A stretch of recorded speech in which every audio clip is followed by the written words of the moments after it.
Hi, everybody, and welcome into this college basketball tip-off special. We're fired up for a new season of college hoops here in Morgantown at Hope Coliseum and a new era of Mountaineer basketball in the 2025-26 season. The Old Gold and Blue, led by new head coach Ross Hodge, who's hoping to make his immediate impact on this historic men's basketball program. So, to chat Mountaineer hoops, we welcome in the one and only Ryan Decker. He's our Mountaineer basketball insider, and he's the guy who's got the pulse on this men's basketball team. So, Deck, let's just start with Coach Hodge. Brand new to Morgantown as of last spring. He had to get right to work in the transfer portal, basically to build a roster from scratch. What do you know about him, and how did he get on Ren Baker, the athletic director's radar, as the top candidate for this job? Well, he's a defensive-minded guy. That's first and foremost. It's one of the things that I think Mountaineer fans are really going to like about Ross Hodge and the way his team plays. I think the moment they step onto the court this year, defensive-minded guy. He tries to be one of the top 25 defensive teams in the country year in and year out, and there's a proven track record of that at the lower levels. He's done it at the junior college level, at the lower levels of basketball. He came up in the American the last couple of years with North Texas, a team that he took to the NIT semifinals last season. So he's had a pedigree of winning games, and that's the way he wanted to build this roster. It's one of the things he's told us throughout this offseason and summer. He wanted guys who wanted to win and knew how to win. I think that's part of what helped kind of liken him to Ren Baker and vice versa, that there's a proven winning track record of guys who know how to do it and get things done. That's the type of guy Ren Baker likes. So Ross Hodge, he knows how to win, knows how to play defense, two things Mountaineer basketball fans love, and certainly he's figured out a way to get some offensive-minded guys here as well. Trace and Eagle, Honor Huff among them. I know we're going to talk about those guys here in a minute that know how to put the ball in the hoop. So it's a pretty good recipe, it sounds like, here again, as you said, with a brand new roster. Only one returning player from last year, two guys who come with Hodge from North Texas. So it's a brand new roster he's put together, but certainly it seems like, Nick, a lot of upside for this team, a lot of potential for this group. Really great season for Hodge at North Texas last year, an 8-win improvement, as you mentioned, went all the way to the championship game in the NIT, and also top 3 nationally in scoring defense was North Texas last season under Coach Hodge. So he definitely has a track record of coaching teams that play exceptional defense. And I kind of wonder, Deck, doesn't that just fit with the identity of West Virginia basketball, right? You go back to the Bob Huggins era where West Virginia was known as Press Virginia and had one of the best defensive players in college basketball at that time in Javon Carter, who's since enjoyed a really, really solid professional career in the NBA. It just seems like some of those really great teams under Coach Huggins, they just kind of embodied that grit and tenacity of a coal miner in the state of West Virginia. And I kind of wonder if Hodge might deliver that same type of mentality. Certainly seems that way, and it's funny, Nick, earlier today, the day we're recording this, we were speaking with Coach Hodge and a couple of the players over at the facility, and I thought about asking him, now that he's been here for a few months, I'm sure he's watched some tape on the Big 12 and these teams he's going to be playing this year, how he feels his mentality and his basketball philosophy fits in with the Big 12. And then I thought about it for a second. I was like, oh, this is a defensive basketball league. You think of the great teams in this league like Houston and Kansas and Baylor and Iowa State at the top of this conference. They win with defense. They might have really good offensive players, but they win with a defensive brand of basketball. That's exactly what he did last year at North Texas and years before that as well. So that identity and that mentality, it fits right in here at West Virginia locally, and it fits into the Big 12 at large. So West Virginia had a one-year head coach in Darren DeVries after an interim head coach in Josh Eilert.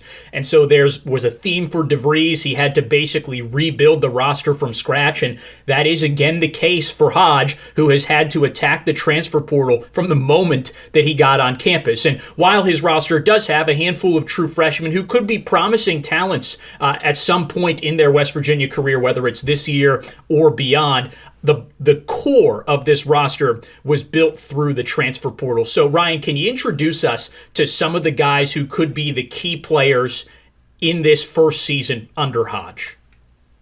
Yeah, so the two top names that I think fans both here in Morgantown and around the college basketball world need to just have in mind when they look up West Virginia basketball this year, it's Trayson Eaglestaff and Honor Huff. Trayson Eaglestaff, a North Dakota transfer, just to give you a couple highlights here, scored 51 points in a Summit League tournament game last year. That's the most in Summit League tournament history and most by a Division I player since March 5th of 2022. That game, by the way, needed 4 overtimes. Eaglestaff didn't get overtimes, by the way, just to show you the scoring ability that he has. And it's really interesting talking with Eaglestaff today that he's a guy who's offensive-minded, first and foremost, but it seems like he has a really good grasp on shot selection and learning how to use his teammates to not only distribute the basketball, but take some of that weight and that pressure off him. And certainly he's got a great, I don't know if you want to call him sidekick or 1A and 1B here at WVU, it seems, and Honor Huff, a Chattanooga transfer, a Brooklyn kid. WVU certainly has had a number of great New York City kids over the course of this program's storied history.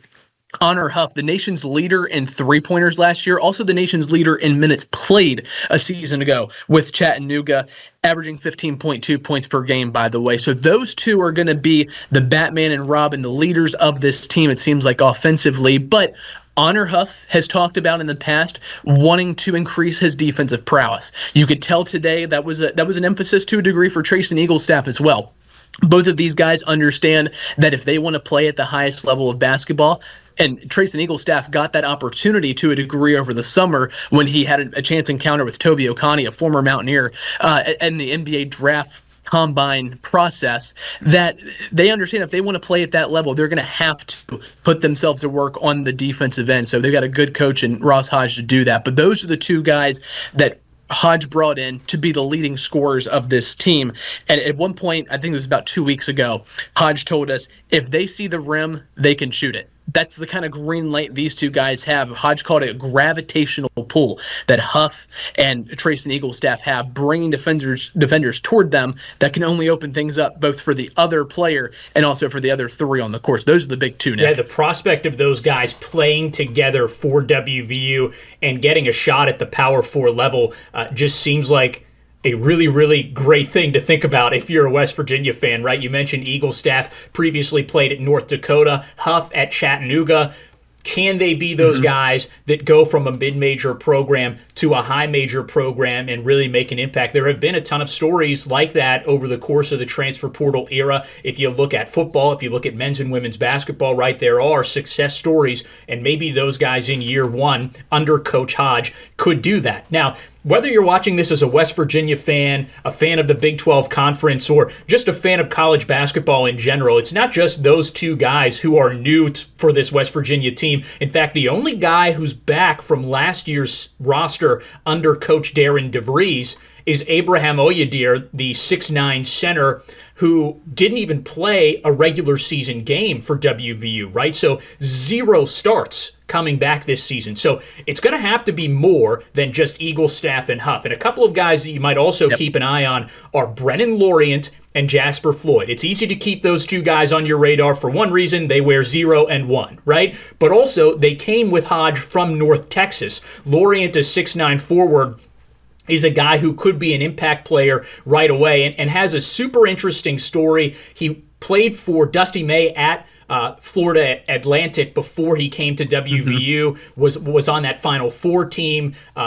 And so he's a guy who they think also has tremendous upside and maybe could be a really versatile type of player for them in the sense that he can defend multiple positions, play multiple positions, because he has that frame and that ability. Last year at North Texas, he was named All-Conference First Team in the American. He was the 6th Man of the Year. And I think one thing that's really interesting about Lorient Deck that we recently learned from speaking with Coach Hodge is that he's a guy who came off the bench and made an impact. That says a couple of things about him. He's unselfish. He doesn't need to be in the starting lineup to be an impact player. But also, moment's notice, he goes from cold on the bench to hot on the floor. He can just turn it on and get into action, make an impact right away.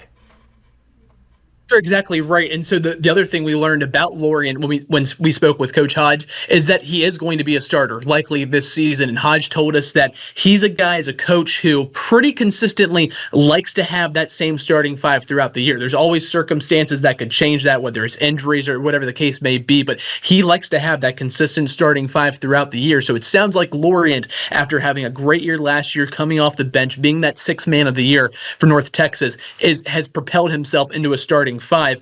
And WVU fans know how crucial having a guy like that is on a team. Think of Tariq Phillip and a couple of the guys in that era of WVU basketball who won a Big 12 Sixth Man of the Year award. Certainly that helped propel those WVU teams to great success. Brennan Lorient seems very versatile. A guy who could pretty consistently play the four, it sounds like, for WVU at 6'9", but could also, if you go big lineup, play a three, has got some offensive abilities there. Or if you go small, he feels pretty confident he can play the five and hold his zone down in the low block. So that's great to hear out of him. And then Jasper Floyd, again, a guy who started last year for Ross Hodge, averaged 15.7 points per game in the NIT last year at North Texas. Wasn't a big-time scorer during the regular season, but it seems like from what we hear, I think a similar mindset and mentality to that of Brennan Lorient, a guy who's going to come to you and say, hey, what do you need out of me today? And that's what he's going to try to give you. So those four that we've mentioned, going back to Eagle, Staff, and Huff, Brennan Lorient, Jasper Floyd, and then Harlan Obioa. That's the other big name that I think fans need to know about this WVU men's basketball team this year. A true 7-footer coming from UNC Wilmington, 280 pounds, though we have heard this year in this preseason. He has lost some weight, gotten lighter on the feet a little bit, which is good to hear. He's kind of expanded on that athleticism a little bit. OBO is a guy who averaged 28 points per game as a high schooler and just has never gotten to that point at the college level. He's been at a couple different stops. He is the true epitome of, I think, the identity of this team to a degree. The ceiling feels really high. It's a lot of hidden gems maybe that Ross Hodge and WVU has been able to bring in. And if they can really get this to click and mesh all together, this could be a very interesting team in the Big 12. It's a lot of maybe no-name guys for a lot of folks around college basketball, but it's guys with winning mentality. And going back to something you said earlier, Nick, I wanted to bring this up too. A lot of these guys have seen very personally guys from smaller colleges, whether they played with them or at other stops around the country, go from these smaller colleges and make it big at these bigger blue blood programs or great programs around college basketball. That's the extra motivation a lot of these guys have here at WVU. Well, Deck, we've got to leave it there. It's going to be a really exciting season. Mountaineers just missed the NCAA tournament last year. They got a brand new roster, but that's the goal in year one under Coach Hodge, and we look forward to seeing it all unfold. Thanks for your insight, man. Can't wait to see West Virginia play inside Hope Coliseum this year. Yes, indeed. Well, that's Ryan Decker, Golden Blue Nation's Mountaineer basketball insider. Thanks so much for being with us for this college basketball tip-off special. It's going to be a fun one here in the Mountain State. Year one under Ross Hodge for West Virginia men's basketball. Thanks for joining us.